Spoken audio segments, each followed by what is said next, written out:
اعوذ باللہ من الشیطان الرجیم بسم اللہ الرحمن الرحیم۔ السلام علیکم۔ نماز ہمارے لیے ایسے ہی ضروری ہے جیسے ہر انسان کو سانس لینا ضروری ہے۔ اللہ تعالی ہمیں سجدوں کی نعمت سے آشنا کرے، آمین۔ تو آج میں سورہ نور جو ہے وہ اس کا خلاصہ پیش کروں گا۔ یہ مدنی صورت ہے اور اس کی 64 آیات ہیں اور 16 رکوع ہیں۔ تو میں شروع کرتا ہوں کہ اللہ تعالیٰ نے فحاشی کی روک تھام کے لیے زنا کی سزا مقرر فرمائی ہے۔ اللہ تعالیٰ ارشاد فرماتے ہیں کہ زانی اور زانیہ کو 100 کوڑے مارنے چاہیے، اور جو کوئی اللہ کی حد کو عبور کرے اس کے بارے میں کسی کے دل میں نرمی پیدا نہیں ہونی چاہیے۔ سورۃ نور میں زانی اور زانیہ کے لیے جو سزا مقرر کی گئی وہ غیر شادی شدہ زانی کی حد ہے، جبکہ اگر اس گناہ کا ارتکاب شادی شدہ مرد یا عورت کرے تو حدیث پاک میں ایسے مجرم کے لیے سنگسار کی حد مقرر ہے۔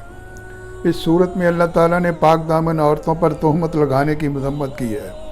اللہ تبارک تعالیٰ ارشاد فرماتے ہیں کہ جو لوگ پاک دامن عورتوں پر تہمت لگاتے ہیں اور پھر 4 گواہوں کو پورا نہیں کرتے، ایسے لوگوں کو 80 کوڑے لگنے چاہیے اور مستقبل میں ان کی کوئی گواہی قبول نہیں کرنی چاہیے، اور ان کا شمار فاسقوں میں ہوگا۔ اس کے بعد اللہ تعالیٰ نے بد کرداری کی ایک غیر معمولی واقعہ کا ذکر کیا کہ جب مرد اپنی بیوی کو برائی کا ارتکاب کرتے ہوئے دیکھے تو اس صورت میں مرد کی غیرت اس بات کو گوارا نہیں کرتی کہ وہ 4 گواہ لے کر آئے، تو ایسی صورت میں 2 گواہ کی جگہ 4 قسمیں کھا کر اپنی بیوی پر برائی کا الزام لگا سکتا ہے، اور پانچویں قسم اس کو یہ کھانا ہوگی، قسم یہ کھانا ہوگی کہ اللہ تعالیٰ کی اس پر لعنت ہو اگر وہ جھوٹی قسم اٹھا رہا ہے۔ ایسی صورت میں بیوی کو صفائی اور کا پورا موقع دیا جائے کہ وہ اپنی صفائی کے لیے 4 قسمیں اٹھائے کہ اس پر جھوٹی تہمت لگائی جا رہی ہے، اور 5ویں قسم یہ اٹھائے کہ اللہ کا اس پر غضب ہو اگر اس کے شوہر کا الزام سچا ہو۔ اگر بیوی اپنے دفاع میں قسم نہیں اٹھاتی تو اس پر شرعی حد کی قائم کر دی گئی ہے۔ اگر بیوی قسم اٹھا لیتی ہے تو شوہر اور بیوی کے درمیان تفریق کر دی جائے گی۔ اس صورت میں اللہ تعالیٰ نے بدگمانی کی بھی مذمت کی ہے۔ اگر کوئی کسی مسلمان پر الزام لگاتا ہے تو اس کو اس الزام کی تائید کے لیے 4 گواہوں کو پیش کرنا ہوگا۔ اگر کوئی 4 گواہوں کو پیش نہیں کرتا تو مسلمانوں کو چاہیے کہ فوراً اس الزام کی تردید کریں تاکہ معاشرے میں افواہوں کا کلا کما ہو سکے۔ اس سورہ میں اللہ تعالیٰ نے حضرت عائشہ رضی اللہ عنہا کی پاک دامنی کا ذکر بھی کیا اور ان کی طہارت کا بیان کے لیے 18 آیات کا نزول ہوا۔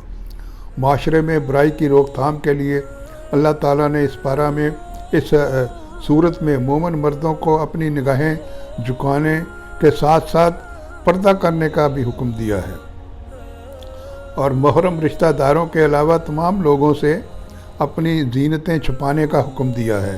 اس صورت میں اللہ تعالیٰ نے غیر شادی شدہ مرد کی شادی کرنے کا حکم دیا ہے، اور ارشاد فرمایا ہے کہ اگر کوئی شخص فکر و تنگ دستی کی وجہ سے نکاح کرنے کے نتیجہ میں نہ پہنچے تو اللہ تعالیٰ پہنچ جائے اگر تو اللہ تعالیٰ اسے غنی فرما سکتے ہیں۔ اس صورت میں اللہ تعالیٰ نے برائی اور بدکاری کے لیے عورتوں کو استعمال کرنے سے روکا ہے، اور ارشاد فرمایا ہے کہ جن عورتوں کو جبراً بدکاری کے لیے استعمال کیا جاتا ہے اللہ تعالیٰ ایسی عورتوں کو غلط کاری کے نتیجہ میں عذاب نہیں دے گا۔ اس صورت میں اللہ تعالیٰ نے ارشاد فرمایا ہے کہ اللہ تعالیٰ زمین اور آسمان کو روشن فرمانے والے ہیں، اور اللہ تعالیٰ اپنے نور کے ذریعے جس کو چاہتے ہیں ہدایت کے راستے پر گامزد فرما دیتے ہیں۔ اس صورت میں اللہ تعالیٰ نے ان مردوں کا بھی ذکر کیا ہے جو تجارت اور سوداگری میں مشغول ہونے کے باوجود اللہ تعالیٰ کے ذکر اور نماز سے غافل نہیں ہوتے۔ اس صورت میں اللہ تعالیٰ نے کافروں کے اعمال کا ذکر بھی کیا ہے کہ کافروں کے اعمال شراب کی مانند ہوتے ہیں کہ پیاسا دور سے شراب کو پانی خیال کرتا ہے، مگر قریب جاتا ہے تو وہاں کچھ بھی موجود نہیں ہوتا۔ مگر اسی طرح کافروں کو اپنے اعمال خوشنما معلوم ہوتے ہیں، مگر قیامت کے دن ان کے اعمال کا کوئی وزن نہیں ہوگا۔ اس صورت میں اللہ تعالیٰ نے صحیح ایمان رکھنے والے مومنوں کا بھی ذکر کیا ہے۔ جب ان کو اللہ اور رسول کے احکامات کی طرف بلایا جاتا ہے تو وہ جواب میں کہتے ہیں ہم نے سنا اور اطاعت کی، اور صحیح کامیابی انہی صاحب ایمان لوگوں کے لیے ہے۔ اس صورت میں اللہ تعالیٰ نے ایمان اور عمل صالح اختیار کرنے والے مومنوں سے وعدہ کیا ہے کہ وہ ان کو زمین پر اسی طرح خلافت عطا کریں گے جس طرح انہوں نے ان سے پہلے لوگوں کو زمین پر حکومت عطا کی تھی۔ اس صورت میں اللہ تعالیٰ نے خلوت کے 3 اوقات کا ذکر کیا ہے۔ ان اوقات ممنوعہ میں کسی کے گھر جانا درست نہیں۔ ایک عشاء کے بعد، دوسرا فجر سے پہلے، تیسرا ظہر کے بعد۔ ان 3 اوقات میں کسی کے گھر جانا درست عمل نہیں ہے۔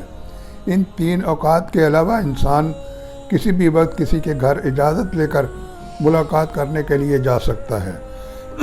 اس صورت کے آخر میں اللہ تعالیٰ نے رسول اللہ صلی اللہ علیہ وسلم کے احکامات کی اہمیت کا ذکر کرتے ہوئے فرمایا ہے کہ جو لوگ رسول اللہ صلی اللہ علیہ وسلم کے احکامات کی مخالفت کرتے ہیں ان کو ڈر جانا چاہیے کہ کہیں وہ دنیا میں فتنے کا نشانہ نہ بن جائیں، آخرت میں ان کو دردناک عذاب کا سامنا کرنا پڑے۔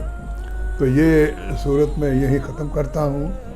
تو میری یہ گزارش ہے آپ سے کہ اپنے بچوں کو عربی زبان سکھائیں۔ عربی زبان بچے سیکھیں گے تو گھر میں برکت بھی ہوگی اور وہ بڑے ہو کر نیک راستوں پر چلیں گے، اور جن ملکوں میں عربی زبان بولی جاتی ہے وہاں پر وہ کاروبار بھی کر سکیں گے کیونکہ ان کو زبان سمجھ آتی ہوگی۔ اب جن ملکوں میں انگریزی بولی جاتی ہے یا سمجھی جاتی ہے لوگ وہاں کاروبار کرتے ہیں۔ تو یہ ضروری ہے کہ عربی زبان کے بے شمار فائدے ہیں جاننے کے۔ پھر یہ ہے کہ آپ اپنے قرآن مجید کو آسانی کے ساتھ پڑھ کے اس کو سمجھ جایا کریں گے۔ تو میں یہی بات ختم کرتا ہوں۔ اللہ تعالیٰ آپ کا حامی و ناصر ہو۔ اللہ حافظ۔